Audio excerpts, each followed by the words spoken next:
దివాకర్ అయ్యారు, ఏం చెప్తారు?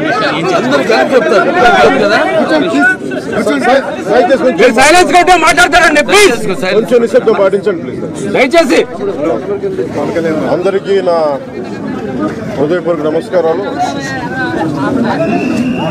గత 4.5 సంవత్సరాలుగా అరాచకమైన పాలన ఆంధ్రప్రదేశ్లో ఎలా ఉందో చూస్తూ ఉన్నాం. దాంట్లో భాగంగానే మాజీ ముఖ్యమంత్రి, ప్రతిపక్ష నాయకుడు శ్రీ నారా చంద్రబాబు నాయుడు గారిని అక్రమంగా కేసులు పెట్టి ఈ రోజున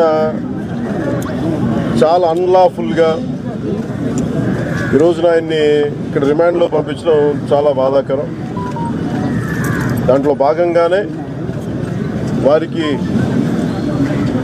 నా సాలిడారిటీ ప్రకటించడానికి ఇక్కడికి వచ్చాను. ఒకటే అనిపించింది,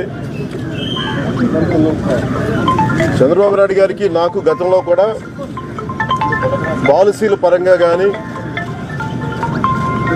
భిన్నమైన ఆలోచనలు ఉన్నాయి. నేను విడిగా కూడా పోటీ చేశాను. పాలిటిక్స్లో జనసేన తరపు నుంచి నేను తీసుకున్న నిర్ణయం, రాష్ట్రం బాగుండాలి, దేశ సమగ్రత చాలా బలంగా ఉండాలని కోరుకునేవాడిని.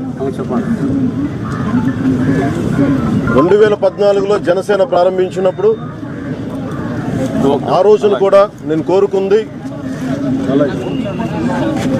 అడ్డగోలుగా రాష్ట్ర విభజన జరిగినప్పుడు ఆంధ్రప్రదేశ్కి రాజధాని లేకుండా అయిపోయింది. సరిగ్గా ఏవైతే అడగాలో